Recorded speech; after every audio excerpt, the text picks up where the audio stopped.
Tomorrow, Harry Griffin and Kevin Shealy will be sworn in as one of the new Charleston City Council members from West Ashley.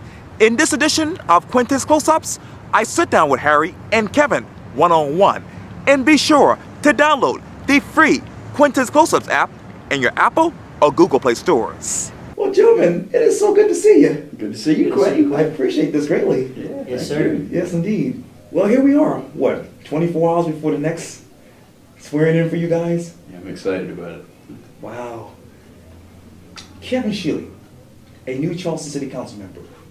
What can we expect from you? Well, Quintin, you know, I want to be a voice for my constituents, for the people that live in District 2 in the western part of West Ashley, I guess. You know, I want to make sure that that we're transparent, that we hear everything that our constituents want us to know, and bring those ideas back to City Council, and also allow some communication there with my constituents about what's happening at these City Council meetings, what's going on, so that they'll be well aware, and hopefully it's going to make our area of West Ashley a whole lot better. But I can promise you one thing, and that's integrity. Yes. We'll certainly make sure that we do things the right way. And Harry, you just said off camera, it's finally here. Finally. It has. It's been crazy these last couple of months. You know, being somebody who's elected but not yet sworn in, you know, it's still a tough situation. You want to go out, you want to be proactive, you want to get some stuff done. But when you finally put your hand on the Bible and you take that oath to serve, there's no greater and humbling experience. And that's really the kickoff. You know, in the past 2 months, I know Kevin and I, we've worked hard to get the groundwork laid. Right. We worked hard to kind of get some ideas going. But now we can put some action behind it. We can put our vote where our mouth is and really stand up for our constituents. I like that point he just made. Transparency, morals.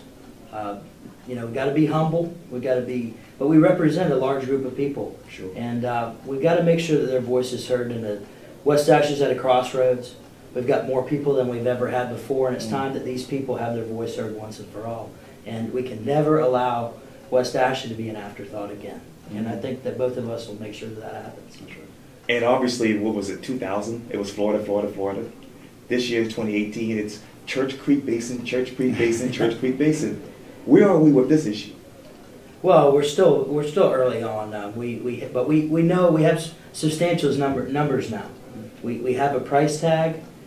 We have projects that we can begin to work on.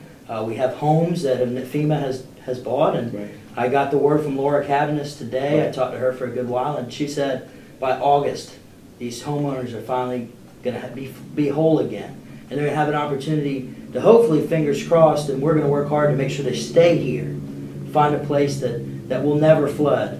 But our goal has to be no more flooded homes. We've got to do whatever it takes to make sure that doesn't happen.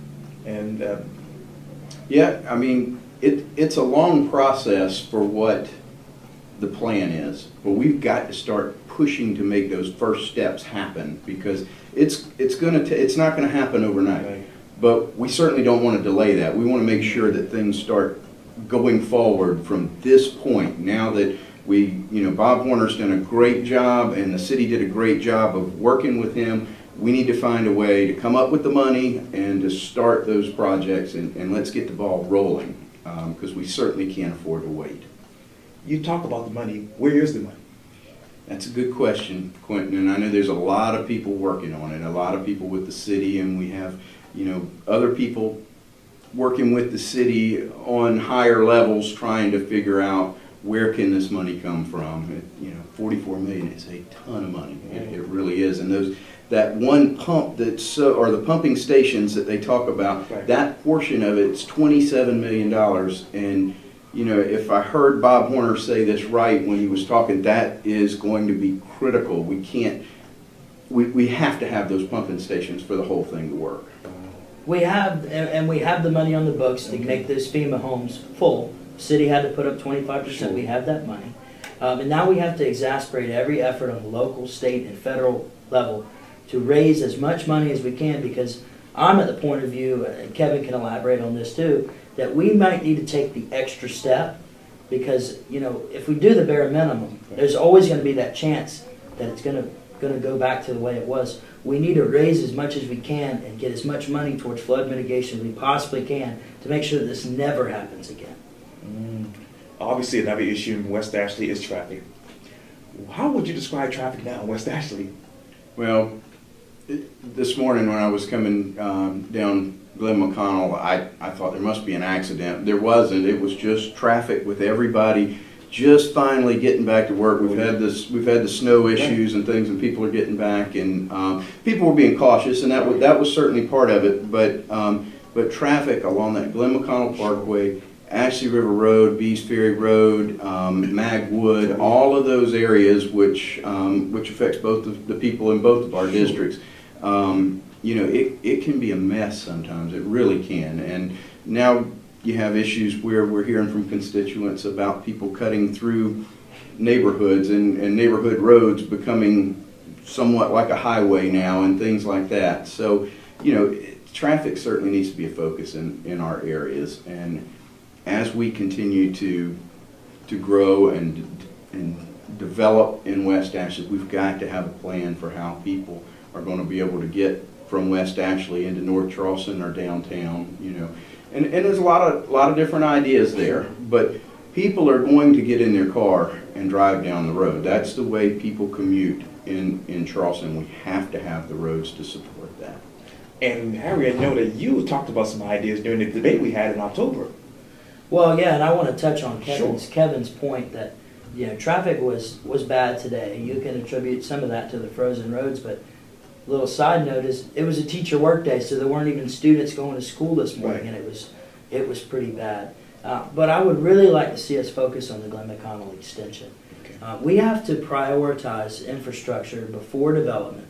We have to make that to me is if you want to call development smart development, or you want to get rid of hasty development, then you have to force developers to take on part of the price tag. And part of that price tag is taking on infrastructure improvements, flooding mitigation, building schools, building police departments and fire stations.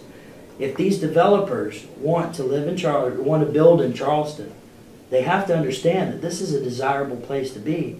We have limited resources in terms of land, and we have so many homes packed into a small area in terms of land size. So we have to have infrastructure. You know, we have to treat our residents better. Yes, we rely on tourism industry, and we have to respect that. And we have they bring a lot of commerce, but our residents have to be treated as well or better than the tourists, and that starts with their daily commute. And obviously, it's always, well, fix 526. Let's complete 526. I mean, the number is, I think, it's somewhere in the 70 percentile of 70% of West Ashley residents want to complete it. I was not happy with the recent op-ed piece in the Post-Courier saying that 526 is detracting away from West Ashley revitalization. I don't think that's true at all, because if you're going to revitalize a community, you have to have the infrastructure to do it. Now, the state has put more of the burden on the county, because it doesn't necessarily, 526 completion to Johns Island and West Ashley doesn't necessarily bring people downtown and create commerce for the state. However, these residents, it all goes back to the same thing. Their quality of life is important, and you can't revitalize a community if you don't have a major interstate that supports it. Oh, you have any questions? I'm supposed to ask the question. It's been a long day. It has been, especially with all the snow and ice. Where are we with the West Ashley revitalization plan in your minds? Kevin, you want to go? Well, certainly they have wrapped up what they're doing, and that's going to come before City Council. And we have City Council people taking a close look at what they've done. You know, I have to tell you that I think that they've done a tremendous amount of work. Okay. And they had a lot of people on that committee that came together to come up with this plan. Certainly City Councilmen are going to be looking at what they've done and kind of looking through it and making sure that everything is the way that it could best possibly be. I mean, it's a long-term plan, okay, but we want to make sure that if that we don't mark something in stone until we have looked to make sure that's absolutely the best option. But that group has done an incredible job. They've put in a ton of work, and I had sat in on a lot of those, and I'll be in the meeting again this week. And you know, I have to tell you, I think it just, you know, kudos to everybody that was on that group and the amount of work they've done. It's exciting to me to see some of the things that are getting ready to come to West Ashley. It's a diverse crowd, that commission. Right. Number one. Number two, the meeting this week on January 10th, right. 5:30 at the schoolhouse. Right. Crucial because you have now a workshop at the Planning Commission, and so you know they have their workshop and then they vote on the 17th, and then it goes before City Council. We have our first reading. It goes back to the Planning Commission, and ultimately back to us for a final decision. But this diverse group, they represent community leaders. They represent people that have background in development. Right. They represent Charleston County. They represent the city of Charleston. They represent the St. Andrews PSD. Right. Having that collective voice, that is the best way, and they did a really good job to make sure that it represents the collective whole, because you're not going to be able to please everybody. I mean, you just aren't. You're going to prioritize certain things, but it was very crucial to me that they prioritized the Church Creek Drainage Basin, right. And they prioritized 526, and they did both of that. And then basically, you know, it was explained to me, and I think it's important to remember to a lot of the people that come and watch those revitalization commission meetings.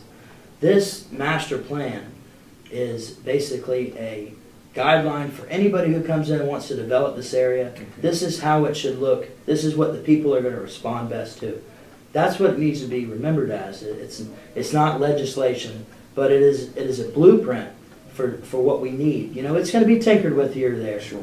But in terms of a master plan, 30-year master plan, long-term results, this is going to be a really great thing as long as we just make sure that it represents the collective whole of the people, and the commission did a good job of that. And you talk about the Charleston City Council.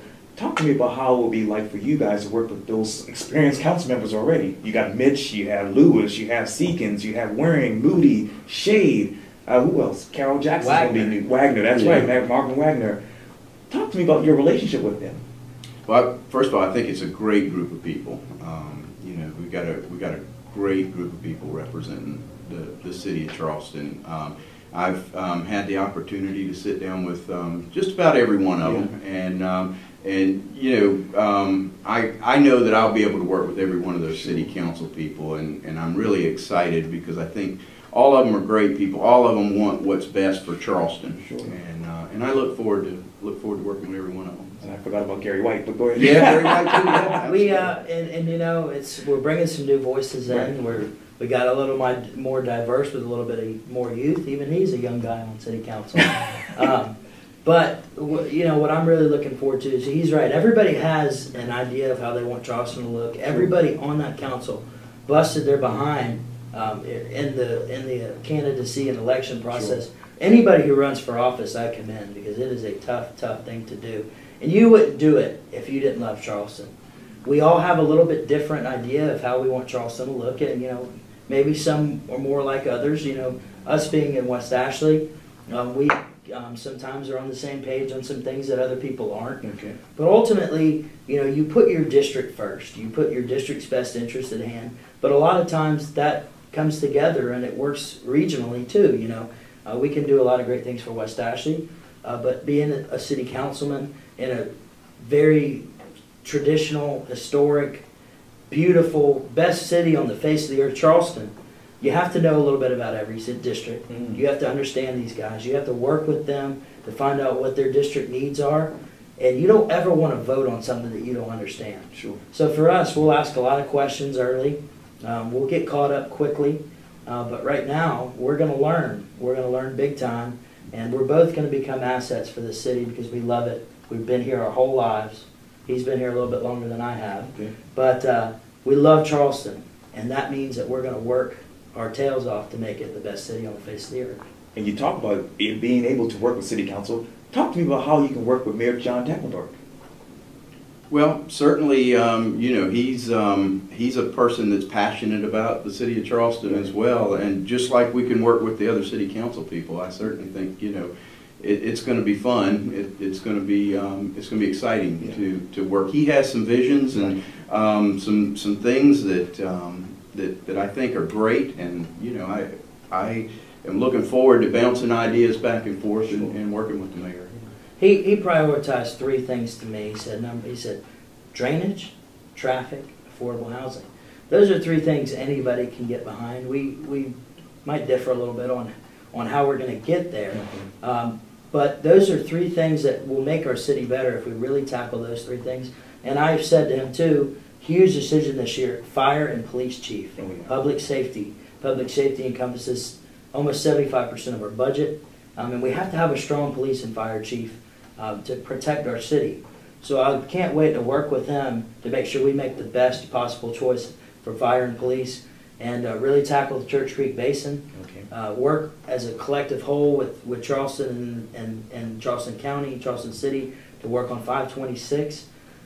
If we really all put our heads together, you got some smart people in the room who are really dedicated, and we can get good results. 2018 is going to be a great year, I feel. Wow. Well, Harry Griffin and Kevin Shealy, thank you so much for your time. I really appreciate this. Thank you, Kevin. Thank you. You're welcome, Harry. Just cut that. I'm keeping that one. Thank you.